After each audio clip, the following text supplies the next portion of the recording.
Hello, my friends at SRM. This is Coach D, your DEI consultant, and just wanted to send a quick couple-minute message regarding the meeting you're having today and the RAC and the patient experience team having a conversation about patient physician preferences.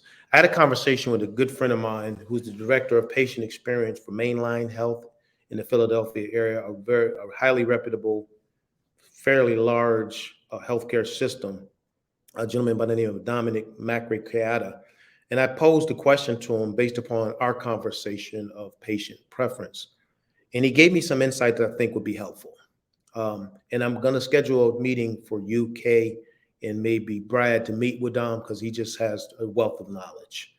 But he said that they're dealing with the same thing at his hospital system. But what they realize is that we have to have a new mindset. The patient themselves have changed. It's a different world we live in today.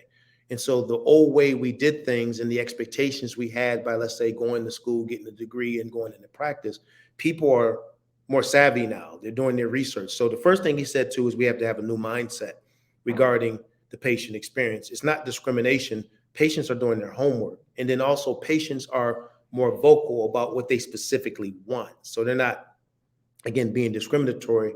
If it's, let's say it's a female and they want a female doctor, it's just a way that they're thinking, based upon personal preferences and experiences. So he said, we have to build relationships with the patients.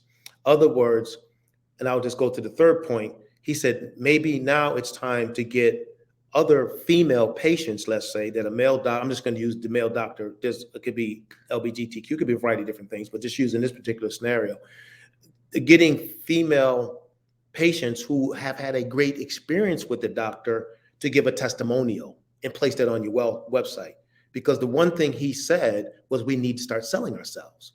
He said that, doctors should start doing education in the community. Why? Because patients will see them and say, hey, that's a doctor that I want to go with, because of that education. So I was thinking maybe free webinars that some of the doctors do.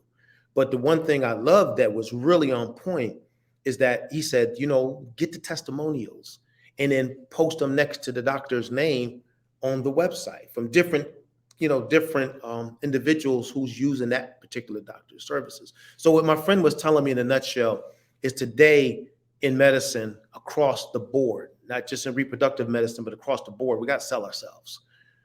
People are a little bit more savvy. People are going to do their research. They're going to do their homework. They're going to go online. They're going to look at your profile. If your profile has been, I'm just going to say personally, if your profile has been the same for the last 5-6 years, it's time to update it, because people are going to go there and they're going to look and they're going to ask questions. So I'm sending this out because I know I'm going to be running a little late because I'm doing a training. So I'll be in around 15 minutes in. But talking to Dom shed a lot of light on the fact that what you're dealing with is not abnormal and it's all over the country.